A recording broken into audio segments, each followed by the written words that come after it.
क़दुरु कयो जेको तव्हां वटि पधु थो थिए। इहे हाणे 50-50 100 चमचनि सां तव्हां वटि ईंदव, हराम जे गाॾियुनि ते ईंदव, तव्हांखे कूड़ा दिलासा ॾींदव, ॾटा ॾेई वरी वोट वठी वरी 5 सालनि ताईं गुम हूंदव। उनजे करे इहे जेके असांजे क़ौम जा दुश्मन आहिनि, जेके असांजे ज़मीनुनि जा पाणी खाई विया, जेके ॻोठनि मां बिजली खाई विया, जेके असांजे गैस खाई विया, जेके यतीमनि बेवाहनि शागिर्दनि स्कूलनि अस्पतालुनि जा पैसा खाई विया, इहे क़ौम जा दुश्मन आहिनि। हाणे ख़ामोश इनकलाब ईंदो।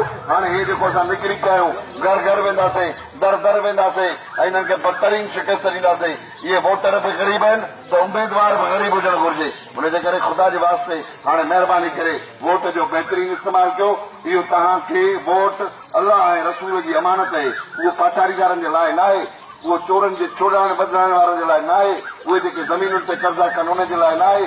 ख़ुदा तव्हांखे तुझे त पंहिंजा हुकुमरान बि ईमानदार, शरीफ़, ग़रीब अहिड़ा चूंडियो जेके तव्हां पुछी सघो, जेको तव्हां पुछी सघो त हाणे किथे आहे, जेको तव्हांजो ख़िदमतगार हुजे, जेको तव्हांजो नौकर हुजे।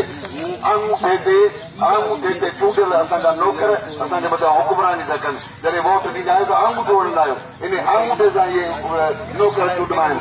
MP ॾाढो MP हूंदो आहे, उहो नौकर हूंदो आहे आवाम जो। पर हिते असां हुननि खे सदाईं वोट ॾेई हुननि खे बादशाह करे छॾियो आहे। अरबे रुपयनि जूं मिल्कियतूं खाई विया आहिनि।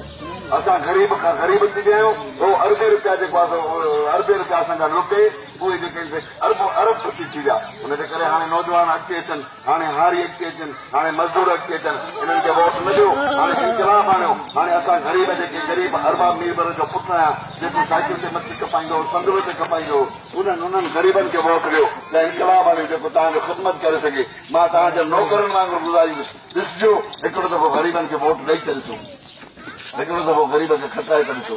50 सालनि ताईं हिन जो टेको खाईंदासीं असां। महिरबानी करे उनजे करे सोचो, हे ग़रीब जो ॿार जेको पंधु आयो आहे, उहो हाणे चमचनि सां गॾु ईंदव। उन्हनि खे हराम जूं गाॾियूं आहिनि, इहे काॾूं आयूं, इहे सभु असांजा पैसा आहिनि। उनजे करे ख़ुदा जे वास्ते हाणे सोचो, हाणे पंहिंजे अमानत जेका अलाह ऐं रसूल जी तव्हांखे आहे त पंहिंजो ईमानदार, शरीफ़, ग़रीब, तव्हांजो हॾो ॾुखी जेको तव्हांजी ख़िदमत करे, अहिड़नि माण्हुनि खे चूंडियो त जीअं तव्हांजी ज़िंदगियूं बहितर थी सघनि। ॾिसो नालनि जी हालत, तव्हांजे स्कूल जी हालत कहिड़ी हूंदी, हितां अस्पतालुनि में भॼंदा हूंदो, दवाऊं कोन मिलंदियूं हूंदियूं। इहो वॾो ज़ुल्म आहे, सॼो इहो सभु कुझु खाई विया आहिनि। हुनजे करे ख़ुदा जे वास्ते महिरबानी करे हाणे जेको असां सोचो, हाणे वोट खे बहितरीन इस्तेमालु कयो त जीअं ग़रीब चूंडिजी अचनि त तव्हांजी ख़िदमत कनि।